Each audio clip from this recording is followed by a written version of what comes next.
24వ అధ్యాయం. శ్రీ సాయినాథాయ నమః. శనగల కథ.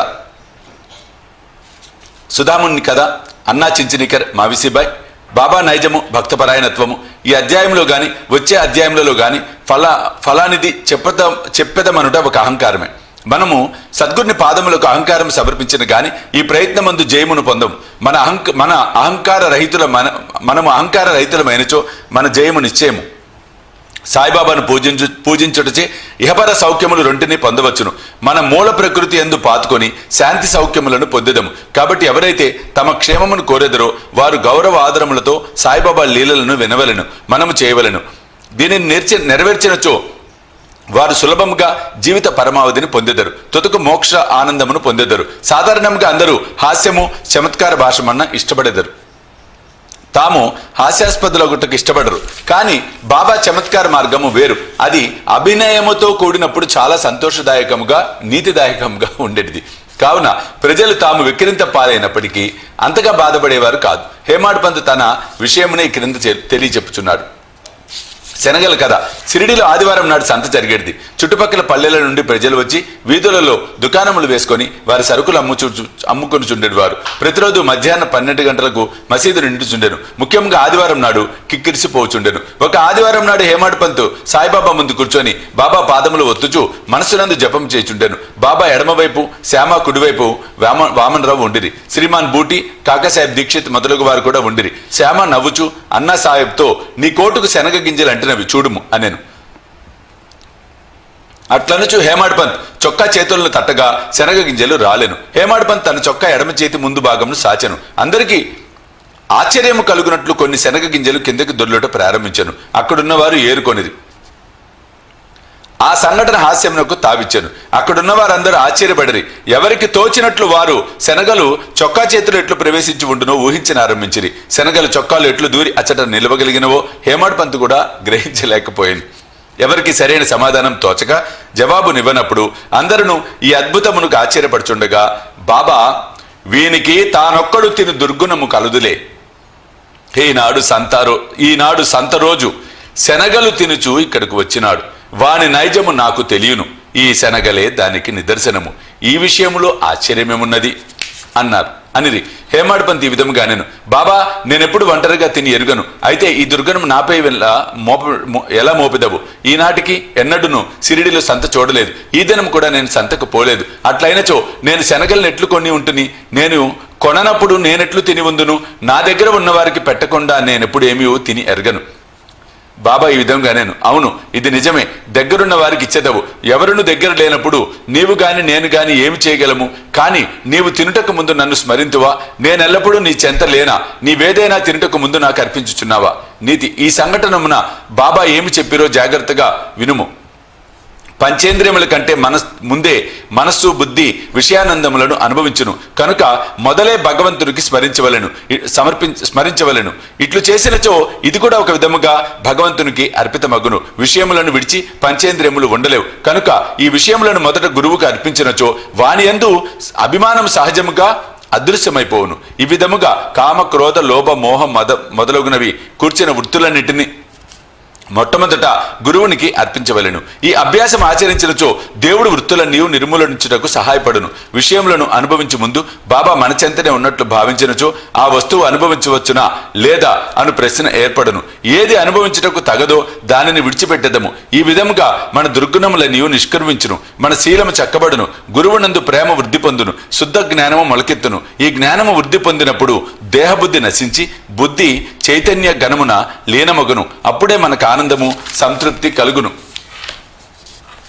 గురువునకు దేవునకు ఎవరు భేదము నెంచెదరో వారు దైవం నెచ్చటను చూడలేరు. భేదములన్నింటిని పక్కదోసి గురువుని, దేవుని ఒకటిగా భావించవలెను. ఈ ప్రకారం గురుని సేవించినచో భగవంతుడు నిశ్చయముగా ప్రీతి చెందును. మన మనస్సులను స్వచ్ఛం చేసి ఆత్మసాక్షాత్కారము ప్రసాదించును. క్లుప్తంగా చెప్పునదేమనా మనము గురువుని స్మరించనిదే ఏ వస్తువును పంచేంద్రియములతో అనుభవించరాదు. మనస్సును ఈ విధముగా శిక్షించినచో మనమెల్లప్పుడూ బాబాను జ్ఞప్తి అందు ఉంచుకొనేదము. మనకు బాబా ధ్యానం ఎన్నో రెట్లు వృద్ధి పొందును. బాబా సగుణ స్వరూపం మన కండ్ల ఎదుట నిలుచును. అప్పుడు భక్తి, వైరాగ్యము, మోక్షము మన వశమగును. మన మనస్సునందు బాబాను ఎప్పుడైతే నిలుపగలమో అప్పుడు మనము ఆకలిని, పిపాసను, సంసారమును మరిచెదము. ప్రపంచ సుఖములందు గల అభిలాష నశించి మన మనస్సులు శాంతిని, ఆనందమును పొందును. సుధాముని కథ పై కథ చెప్పుచున్నప్పుడే హేమాడ్ పంతుకు సుధాముని కథ జ్ఞప్తికి వచ్చాను. అందులో కూడా ఇదే స్థితి ఉన్నది కనుక దానిని ఇక్కడ చెప్పుచున్నాము. శ్రీకృష్ణుడు అతని అన్న బలరాముడు మరి ఒక సహపాఠి సుధాముడు గురువుకు సాందీపని ఆశ్రమంలో నివసించుచుండిరి. కృష్ణ బలరాములు అడవికి పోయి కట్టెలు తీసుకురమ్మని గురువు పంపెను. సాందీపుని భార్య సుధాముని కూడా అదే పని మీద ముగ్గురి కొరకు శనగలిచ్చి పంపెను. కృష్ణుడు సుధామునితో అడవిలో కలిసి దాదా నీళ్లు కావలను, నాకు దాహము వేయుచున్నది అనెను. సుధాముడు ఉత్త కడుపుతో నీరు త్రాగకూడదు కనుక కొంత తడవాగుట మంచిది అనెను. కాని తన వద్ద శనగలు ఉన్నవని కొంచెము తినుమని ఏమీ అనలేదు. శ్రీకృష్ణుడు అలసి ఉండుడిచే సుధాముడు తొడపై తల ఉంచి గుర్రు పెట్టుచూ నిద్రపోయాను. ఇది కనిపెట్టి సుధాముడు తన జేబులోని శనగలు తీసి తినుట ఆరంభించెను. హఠాత్తుగా కృష్ణుడు ఇట్లనెను, దాదా ఏమి తినుచుంటివి? ఎక్కడ నుంచి ఈ శబ్దము వచ్చుచున్నది? సుధాముడు ఇట్లనెను, తినుటకేమున్నది? నేను చలితో వణుకుచున్నాను, నా పండ్లు కటకటమనుచున్నవి, విష్ణు సహస్రనామమును కూడా సరిగ్గా ఉచ్చరించలేకున్నాను. ఇది విని సర్వజ్ఞుడు శ్రీకృష్ణుడు ఇట్లనెను, నేనొక స్వప్నమును గంటిని, అందులో ఇంకొకరి వస్తువులను తినుచుండెను. ఏమి తినుచుంటువని అడగగా ఏమున్నది తినుటకు మన్నా అనెను. అనగా తినుటకేమీ లేదని భావము. రెండో వాడు తదాస్తు అనెను, దాదా ఇది ఒక స్వప్నమే, నాకివ్వకుండా నువ్వేమి తినవని నాకు తెలియను. స్వప్న ప్రభావంచే నీవేమి తినుచుంటువని అడిగి తిని. శ్రీకృష్ణుడు సర్వజ్ఞుడని గాని అతని లీలలు గాని తెలిసి ఉన్నచో సుధాముడు అట్లు చేసి ఉండును. కాబట్టి అతను చేసిన దానిని తానే అనుభవించవలసి వచ్చెను. శ్రీకృష్ణుని ప్రియ స్నేహితుడు అయినప్పటికీ అతని ఉత్తర కాలమంతయు దారిద్ర్యముచే బాధపడిసి వచ్చెను. కొన్నాళ్ళకు భార్య కష్టం చేసి సంపాదించి ఇచ్చి పంపిన పిడికెడు అటుకులు సమర్పించగానే కృష్ణుడు సంతసించి ఒక బంగారు పట్టణమును అనుభవించుటకు ఇచ్చెను. ఎవరైతే దగ్గరున్న వారికి ఇవ్వకుండా తిను అలవాటుండునో వారు దీనిని జ్ఞప్తి యందు ఉంచుకొనవలెను. శృతి కూడా దీనినే నొక్కి చెప్పుచున్నది. మొదట భగవంతునికి అర్పించి ఆ భుక్త శేషమునే మనము అనుభవించవలెను. బాబా కూడా దీనిని హాస్యరూపకముగా యుక్తితో బోధించెను. అన్నా చించనీకర్ మావిసీబాయ్ హేమాడ్ పంత్ ఇచ్చిన ఇంకొక హాస్య సంఘటన అందులో బాబా చేసిన మధ్యవర్తిత్వమును వర్ణించెను. దామోదర్ ఘనశ్యామ్ బాబరే ఉరఫ్ అన్నా చించనీకర్ అనే భక్తుడొకడు కలడు. అతడు సరళుడు, మోటువాడు, ముక్కుసూటివాడు, ఎవరిని లక్ష్యపెట్టువాడు కాదు. ఉన్నదున్నట్లు చెప్పేవాడు, ఎప్పటికప్పుడుదే తేల్చేవాడు. బయట కఠినుని వలె హఠము చేయువాని వలె కనిపించినను వాడు హృదయము మంచిది, నక్కజిత్తుల వాడు కాదు. అందుచే బాబా వాణిని ప్రేమించుచుండెను. అందరూ సేవ చేయునట్లే ఇతడు కూడా మధ్యాహ్నము బాబా ఎడమ చేతిని తోముచుండెను. కుడివైపున ఒక ముసలి వితంతువు వేణుబాయ్ కౌజల్గి అనునామె ఉండెను. ఆమెను బాబా అమ్మ అని పిలిచేవారు, ఇతరులు మావిసిబాయి అని పిలిచేవారు. ఆమె కూడా బాబాను సేవించుచుండెను. ఈమెది స్వచ్ఛమైన హృదయం. ఆమె బాబా నడుమును, మొలను, వీపును తన 2 చేతులు వేళ్ళు అల్లి దానితో నొక్కుచుండెను. ఆమె దీనిని అతి తీవ్రంగా చేయుచుండెను. బాబా వీపు కడుపు కలిసిపోయినట్లు కనిపించెను. ఇంకో పక్క అన్నా తోముచుండెను. మావిసిబాయి ముఖము కిందకు మీదకు అగుచుండెను. ఒక్కసారి ఆమె ముఖము అన్నా ముఖమునకు చాలా దగ్గరగా పోయెను. హాస్యమాడు నైజము కలది అగుటచే ఆమె, ఓహో అన్నా చెడ్డవాడు, నన్ను ముద్దు పెట్టుకున్నట్టుకు ప్రయత్నించుచున్నాడు. ఇంత ముసలివాడైనప్పటికీ నన్ను ముద్దు పెట్టుకున్నట్టుకు సిగ్గులేదా అని నేను అంటే ఇక్కడ ఆ చమత్కారాలు. ఆ తండ్రి సరదాగా అందరితో ఉండేవాడు, ఆనందంగా గడిపేవాడు.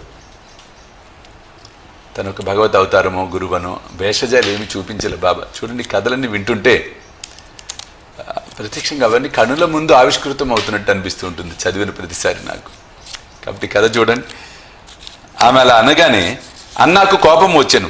చొక్కా చేతులు పైకెత్తి అతడు ఇట్లనెను, నేను ముసలివాడను, దుర్మార్గుడను అనుచున్నావా? నేను వెర్రివాడనా?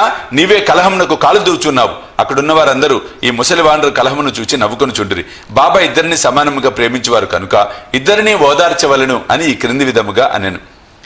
బాబా ప్రేమతో, ఓ అన్నా, ఎందుకు అనవసరముగా గోల చేయుచున్నావు?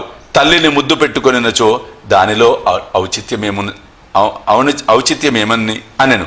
బాబా మాటలు విని ఇద్దరు సంతృష్టి చెందిరి. అందరూ సరదాగా నవ్విరి. బాబా చమత్కారం నాకు హృదయానంద భరితులైరి. బాబా నైజము భక్తపరాయణత్వము. బాబా తన భక్తులకు వారి వారి ఇష్టానుసారము సేవ చేయుటకు అనుమతించుచుండెను. దానిలో ఇతరులు జోక్యం కలుగు చేసుకున్నట్టు బాబాకి ఇష్టం లేదు. ఒక ఉదాహరణను ఇచ్చేదను. ఈ మావిసాబాయి ఇంకొకప్పుడు బాబా పొత్తి కడుపును తోముచుండెను. ఆమె ప్రయోగించు బలమును చూసి ఇతర భక్తులు ఆతురపడిరి. వారి ఇట్లనిరి, అమ్మా కొంచెం మెల్లగా తోమము, బాబా కడుపులోని ప్రేవులు నరములు తెగిపోగలవు. ఇట్లా అనగానే బాబా వెంటనే లేచి కోపముతో సటకాను నేలపై కొట్టెను. వారి కండ్లు నిప్పు కణముల వలె ఎర్రగా అయ్యను. బాబాను చూచుటకు ఎవరికీ ధైర్యం లేకుండెను. బాబా సటకా చివరను 2 చేతులతో పట్టుకొని పొత్తు కడుపులోకి గుచ్చుకొనెను. ఇంకొక చివరకు స్తంభమునకు ఆనించెను. సటక అంతయు పొత్తు కడుపులో దూరినట్లు కానవచ్చుచుండెను. కొద్దిసేపటిలో పొత్తు కడుపు పేలుతుందేమో అనుకున్నది. బాబా క్రమముగా స్తంభపు వైపు పోచుండెను. అందరూ భయపడిరి. ఆశ్చర్యంతో భయంతో మాట్లాడలేక మూగవాండ వలె నిలిచిరి. బాబా తన భక్తురాలి కొరకు కష్టం అనుభవించిరి. తక్కిన భక్తులు ఆమెను బాబాకు హాని లేకుండా తోమమనిరి. మంచి ఉద్దేశంతో వారు ఆ మాటలు అనేది. దీనికి కూడా బాబా ఒప్పుకోలేదు. వారి మంచి ఉద్దేశమే బాబాను కష్టంలో దించినందుకు వారు ఆశ్చర్యపడిరి.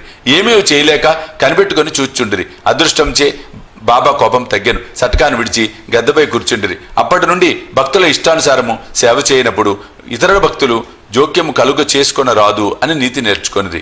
ఎవరి సేవ ఎట్టిదో బాబాకే గుర్తు. 24వ అధ్యాయం సంపూర్ణం. సద్గురు శ్రీ సాయినాథ అర్పణమస్తు. శుభం భవతు.